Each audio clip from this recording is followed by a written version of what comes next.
Alright, so got the coil out. Got it off of there.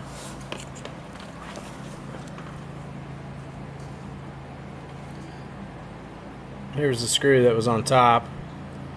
And of course it's stripped out. So I had to put vice grips on there.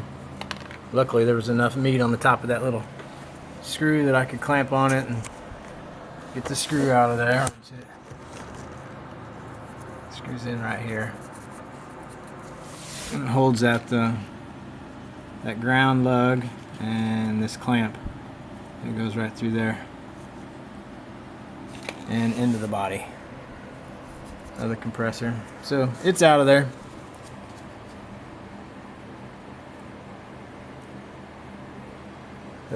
I'll probably check this coil again now that I got it off. I did it one more time, but the access wasn't good.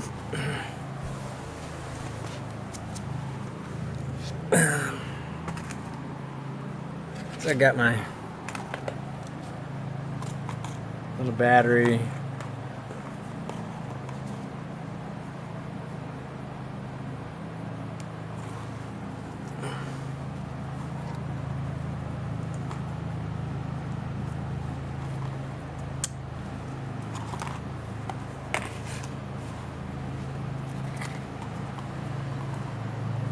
Hook up my battery to ground.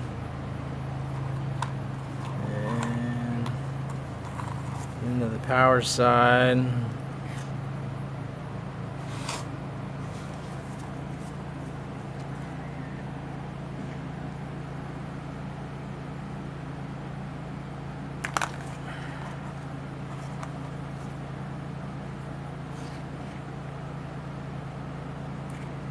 Okay. So I got 12 volts going in there, and the coil should be magnetized.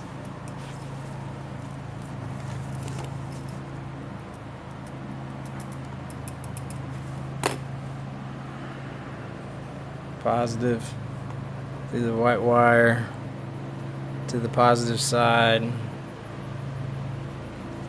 Goes in the coil, ground to ground. And this coil should be magnetized.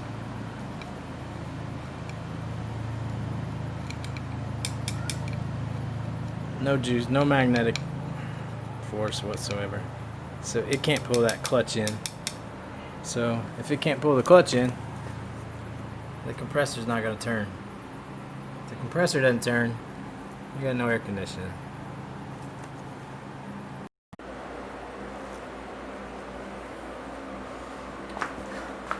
I got a compressor from the junkyard. I just needed to get the coil off of it, really, so I wanted. And I got the old coil here from the bad compressor. Hopefully it's just a bad coil. And I put my meter on. Check resistance of the old coil.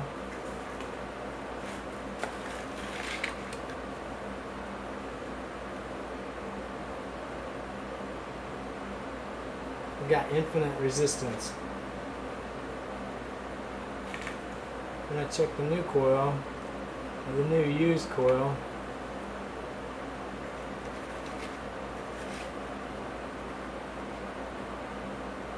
I got 3.5 ohms.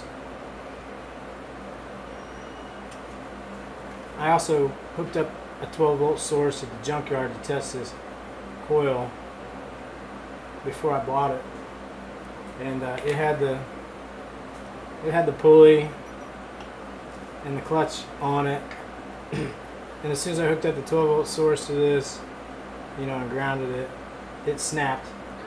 I heard it and saw it. It clicked the clutch in to the pulley, so I knew it was good. But I wanted to go ahead and just ohm it out to see what it was going to ohm out to.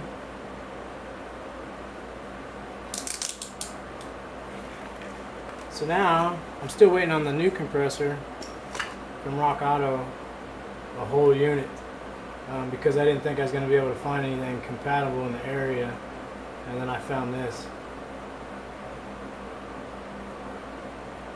So I'm going to go ahead, probably tonight, take this coil off, put it on my compressor that's on the Outlander, see if it fixes the problem, and then decide whether or not I want to hang on to the whole new unit from Rock Auto or maybe send it back.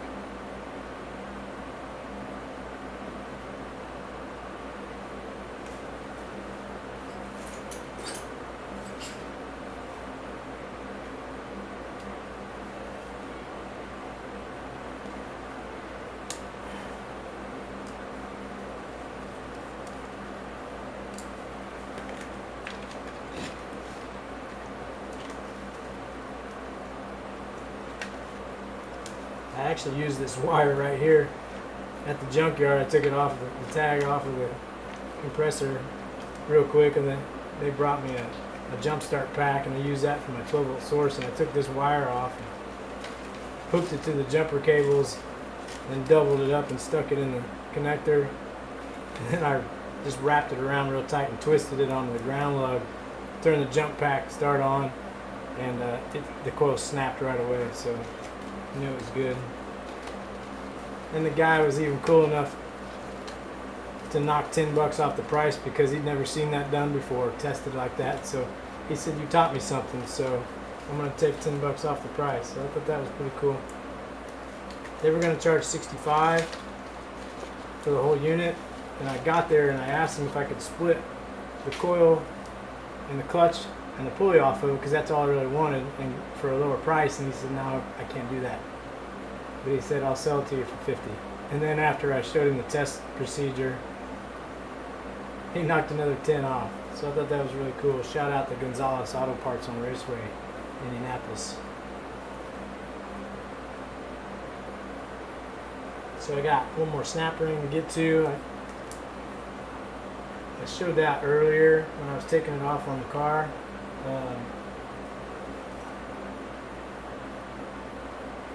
The clutch comes off with just a nut.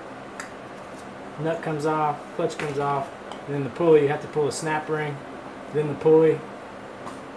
I used a 3-jaw puller to pull it off. It came off a whole lot easier on this unit than it did off the car. So now I got one more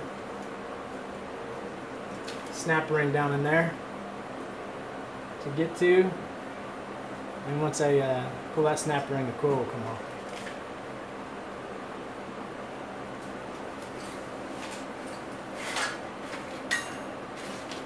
Cleaned up all my tools yesterday, so I gotta go through here and find my snap ring pliers.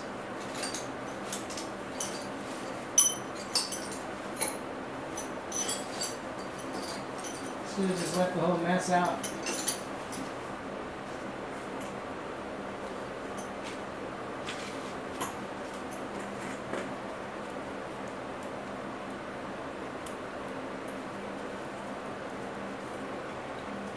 I've come to really dislike these snap ring pullers throughout this project.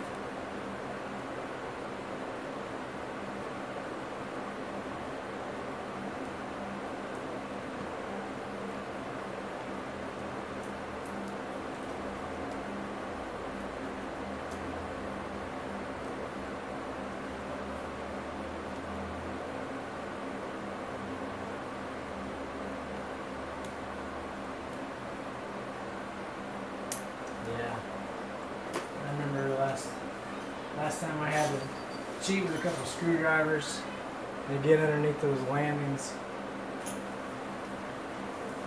I don't know if you can see it, but there's a landing on that snap ring right there, and I can pry on it.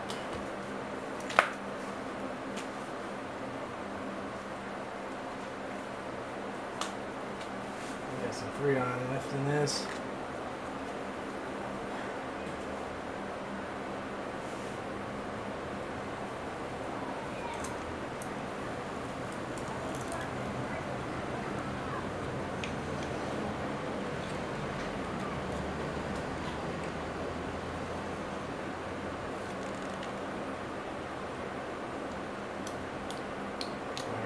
Started coming off of there, so just have to pry the rest of the way a little bit at a time. I got one side started up out of the groove, so I was trying to work my way around.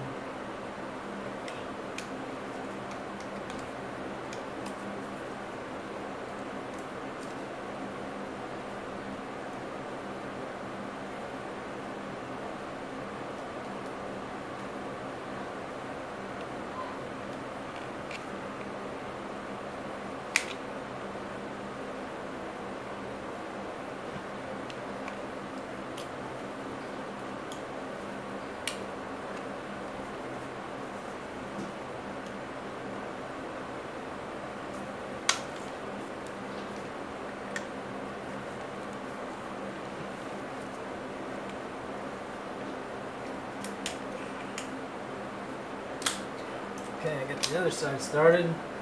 So I just pried up on one side of the landing and got the little ear up and out of the groove, and then I came over here and that's the one landing I was talking about, little cut out there. Pried it up away from the compressor housing, and then got another screwdriver under this and pried it up and then got it up out of the groove, and then I came over and did the other thing. Same thing on the other side. And then as soon as I got this one up out of the groove, just this corner of it, the whole thing popped out.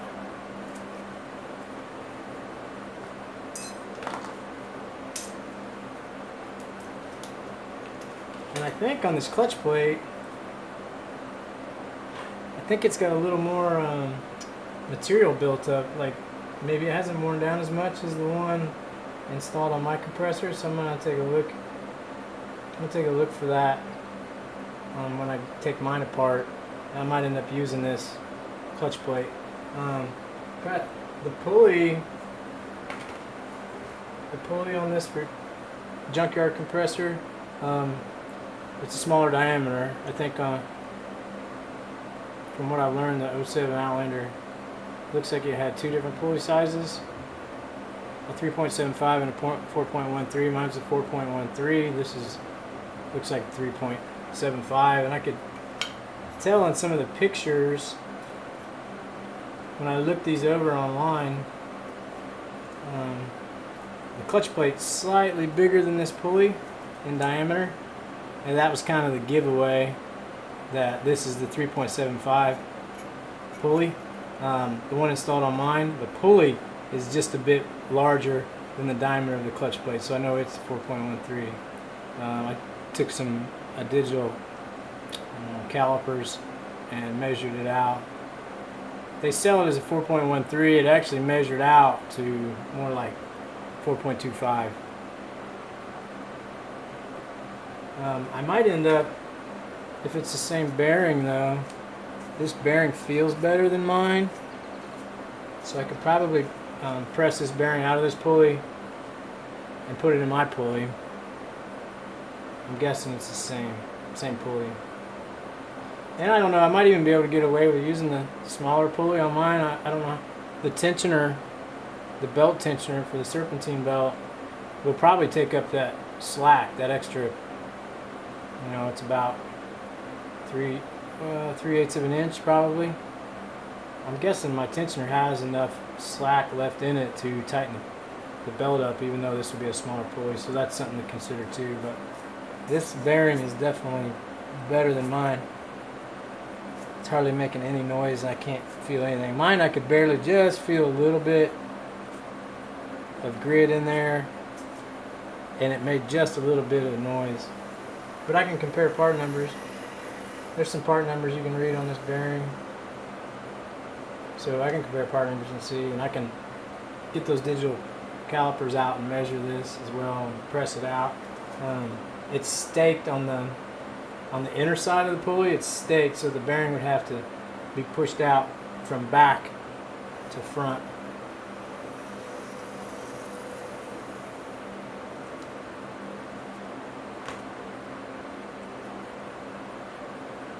So I got the snap ring out of the way, and my coil came right off. Might have to do a little prying on this to get it out of there, but everything's out of the way.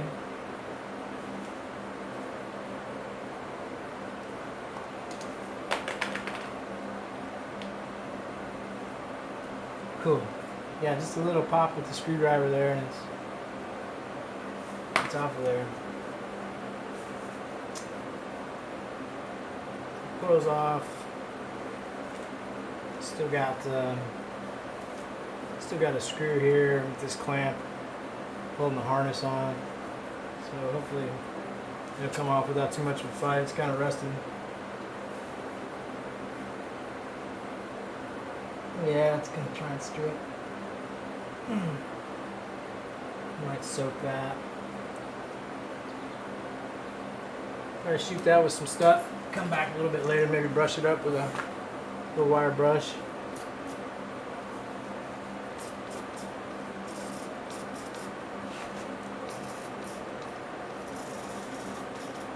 About out of juice. Alright. Let that sit for a while. Come back and brush it up. Hopefully it'll come out of there. And I should be able to swap the whole thing over. Harness and everything. Coil. I don't know if I'm going to have to do any splicing or not, because this connector looks the same. They cut it off right here off the car. The connector looks to be the same as my connector, but so my connector like this, it's up higher, maybe, I don't know, a foot and a half away from the compressor itself. This connector is part of the car electrical system and hangs about a foot and a half away. So I'm not sure if the harness from the coil is going to be long enough to reach and plug in. So I might have to get creative, maybe do a splice. Splicing some extra wire maybe on the new coil harness. We'll find out once we get everything kind of plugged into where it's supposed to go, and be able to see how much, if I'm going to be short or not.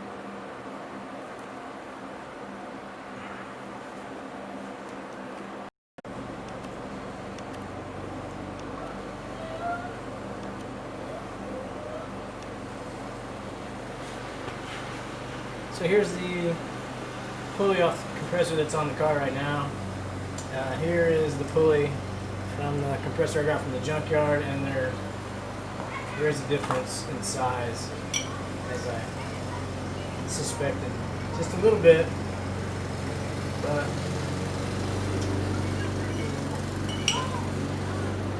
definitely a difference.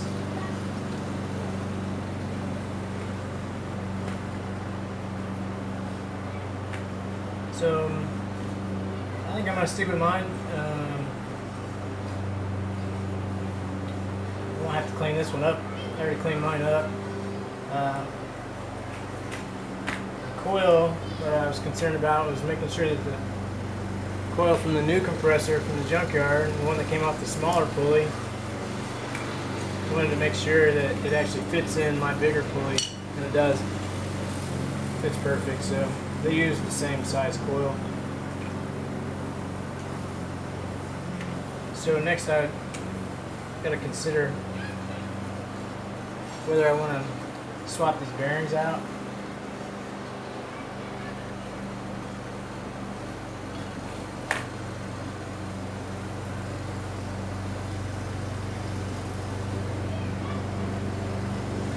I have to clean this one up a little bit more probably. Be able to read the numbers out of it. I might have to get a flashlight and maybe a magnifying glass. But I did check the clutch plates on the new one and the old one. I put some dial calipers on there to see if mine was worn down any more than the one from the junkyard. And they both measured out to like 170 thousandths. So mine's not wore any more than the one from the junkyard, even though it looks like it might be. So I'll just stick with mine, the original. So that pulley can go away with the old coil and the other compressor. This is going to be my new setup, the new coil.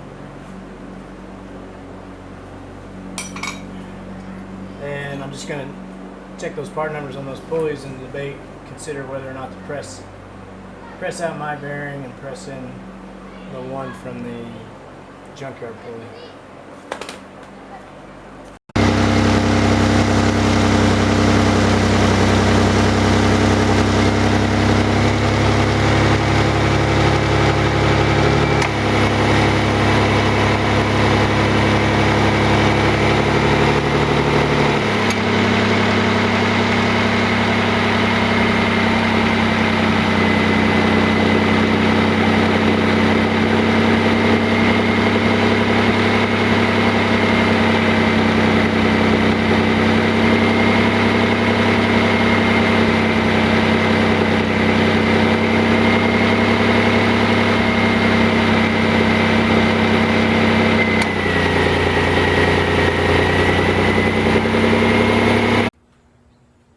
So here's the carnage after the work's done.